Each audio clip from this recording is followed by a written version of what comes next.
जुहू चौपाटीवर कचऱ्याचं साम्राज्य तसंच आहे। गेल्या 5 दिवसांपासून इथली परिस्थिती जैसे थेच आहे। लोकशाही मराठीनं सलग 5व्या दिवशी इथला रियालिटी चेक केलेला आहे।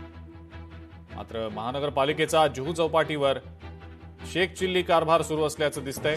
किनाऱ्यावर आलेला कचरा उचलून पुन्हा समुद्रकिनारीच टाकला गेल्याचा धक्कादायक प्रकार देखील घडलाय।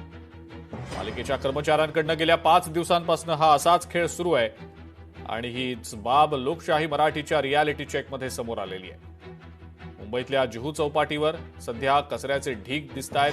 गेल्या 5 दिवसांपासून रोज लोकशाही मराठीची टीम इथल्या सगळ्या परिस्थितीचा आढावा घेतेय। समुद्रकिनारी वाहून आलेला कचरा स्वच्छता कर्मचारी उचलतायत आणि तो पुन्हा त्याच समुद्रकिनारी मागच्या बाजूला आणून ठेवतायत। परिणामी भरती आली की तो कचरा पुन्हा वाहून समुद्राला जातोय।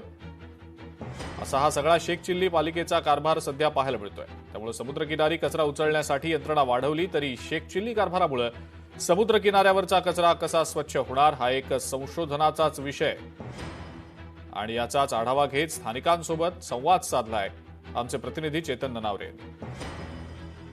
सर, तुम्ही कालही लोकशाही सोबत संवाद साधलेला होता। कालची परिस्थिती आजची परिस्थिती काय फरक दिसतोय? हो, थोडा तुमच्या परत एकदा आभार की तुम्ही 5व्या दिवसापर्यंत परत हा प्रश्न लावून धरला, त्याबद्दल परत एकदा आभार व्यक्त करतो। दुसरी गोष्ट, प्रशासनाने आता तुमच्या ह्या पाठपुराव्याला यश आलेलं आहे।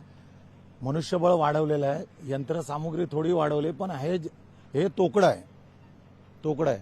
दुसरी गोष्ट, हे लोक जे उचलत आहेत कचरा, हा बघा, हा परत इथे आणून इथे डंप करतायत। याने होतंय काय, आता ओहोटी चालू आहे। ओहोटीच्या नंतर परत भरतीच्या वेळेला हा कचरा परत आत जाणार आहे। भरती आणि ओहोटी ह्याच्यामध्ये एक 6 तासाचा आपल्याला पिरियड मिळतोय। तेवढ्यामध्ये हा कचरा जर उचलला गेला तर ठीक आहे, नाही तर हा परत कचरा काय करणार, या भरतीच्या वेळेला परत हा कचरा आतमध्ये जाणार। आणि आमचं म्हणणं एवढंच आहे की आता आम्ही वर्षानुवर्ष रेग्युलर आहोत, येतो ना, आम्हाला माहिती आहे याची डेमोग्राफी काय आहे, की हा 6 तासाचा जो पिरियड आहे, 6 तासाचा पिरियड, एवढ्या कालावधीमध्ये हा कचरा उचलला गेला पाहिजे। आता जी ओहोटीमध्ये, आता ओहोटी पासून हा भरती येईपर्यंत जे या पिरियडमध्ये जर उचलला गेला आणि इथून बाहेर नेला तरच होणार, परत हे पाण्याबरोबर आत येणार कचरा। परिणामी मुंबईकर आणि जुहू चौपाटीकर एकूणच विदेशातून येणारे आणि देशातून येणारे पर्यटक या ठिकाणी मोकळा श्वास कधी घेणार, त्यासाठी महापौर ऋतू तावडे आहेत, त्या प्रशासनाला कशा प्रकारे कामाला लावणार की प्रशासन नेहमीप्रमाणे थुकपट्टीचंच काम या ठिकाणी करताना पाहायला मिळणार, हा सवाल लोकशाही मराठी सातत्याने उपस्थित करत राहील। कॅमेरामॅन अनिकेतसह मी चेतन ननावरे, जुहू चौपाटी, मुंबई। 75 कर्मचारी असतील, परंतु या समुद्राचं एक म्हणणं आहे की 4 तास मी तुम्हाला देतो स्वच्छ करायला, त्या 4 तासांमध्ये हे तुमचं नियोजन झालं पाहिजे। जे 75 कर्मचारी आहेत, आज मला वाटतं 20च वाढलेले आहेत। मी त्यांच्याशी बातचीत केली तर त्यांनी सांगितलं की 20 लोगों को ज्यादा भेजा है। तर ते दावा करत असतील, त्यांनी वादा केलेला आहे आपल्याला स्वच्छ ठेवण्याचा, तर ते दावा करणारच की आम्ही केलेलं आहे म्हणून। परंतु हा सूर्य आणि हा जयद्रथ आहे, कचरा तुम्हाला दिसतोय।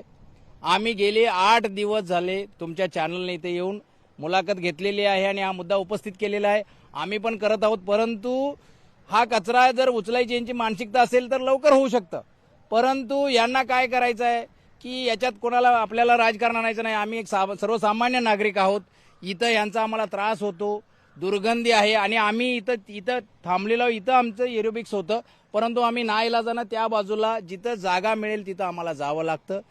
तरी आम्हाला एक विनंती आहे की लवकरात लवकर या कचऱ्याचा विल्हेवाट करावा। आणि हे 3 ते 4 फूट खोल गेलेलं आहे, हे तुम्हाला इसमें क्या हो रहा है, यंत्र मतलब क्या है, एक जेसीबी है, एक छोटा वैक्यूम लगा के रखा है। इससे क्या होता है, इन लोग लेके जाके वहां रखते हैं, फिर ट्रैक्टर का ये नहीं है, अभी ट्रैक्टर उठा के लेके जाके दूसरी जगह पे रखे, कोई सुरक्षित जगह पे, तो वहीं पे डंप करते, फिर दूसरा गाड़ी ये पानी आता है वो लेके जाता है, फिर इन लोग का ड्यूटी टाइम ऑफ होता है, फिर सुबह आते हैं वही करते हैं। मतलब डेली का यही चल रहा है इन लोग का। वही कचरा आता है, डेली वही कचरा आता है, वहाँ जमा होता है, वहाँ से फिर चला जाता है और कोई उठा करके लेके जाता नहीं है। वो उठा के वहाँ रख देंगे, वो उठा के वहीं रख देंगे। जो कचरा लोग निकालते हैं और रोज जितना निकालते हैं उतना लेके नहीं जाते, आधा यहाँ रख देते, आधा लेके जाते। जो बचा रहता है वो पानी आता है, रिटर्न पानी जाता है और वो कचरा वापस फिर से दूसरे दिन बाहर आता है। मतलब जितना निकालते उतना तुरंत लेके जाएंगे तो इतनी गंदगी नहीं होगी। आणि याच संदर्भात नगरसेविका सुधा सिंग यांनी लोकशाही मराठीशी बोलताना नेमकी काय प्रतिक्रिया दिली आपण ऐकूया। अपने मेयर को भी बोला, हमारी मेयर भी आने वाली हैं अभी, आज या कल में वो विजिट पे आने वाली है, उन्होंने टाइम दिया है हमें। हमने कहा मैडम आप आइए हमारे जूहू बीच पे, हमारे एमएलए साहब ने भी उनको बोला आने के लिए। और पूरे प्रशासन, अभी क्या होता है मैडम, प्रशासन या कोई आता है अभी क्लीन हो, लेकिन ये भी क्या करे, बहुत ज्यादा है ये बारिश क्या 4 दिन क्या इतना हुआ, ये ऊपर कुदरत भी जाने। इसमें अभी क्या बोले हम आपको।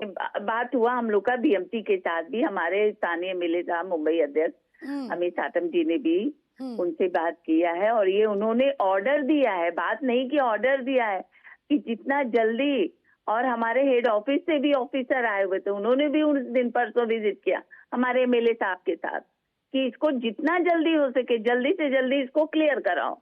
उन्होंने ऑर्डर दिया, बोल के गए, हो जाएगा 1-2 दिन में। आज भी हम जा रहे हैं, अभी आज भी हम उनके पीछे लग के इसको, और भी हम कहते हैं उनको मेन पावर बढ़ाओ आप, अगर नहीं हो रहा है इतने से तो आप और बढ़ाओ। अगर आप बता रहे हो कि हमारे पास आप आंकड़ा दे रहे हो, हमने भी सेम बात कही, अगर आप आंकड़ा दे रहे हो 75 की तो हमें गिनाओ 75। आज हम लोग को बीएमसी में बुलाया गया है अभी, इसीलिए फाइल को ही चेक करने मीटिंग है हमारी। लोकशाही मराठी ऐका, पहा, जागरूक रहा।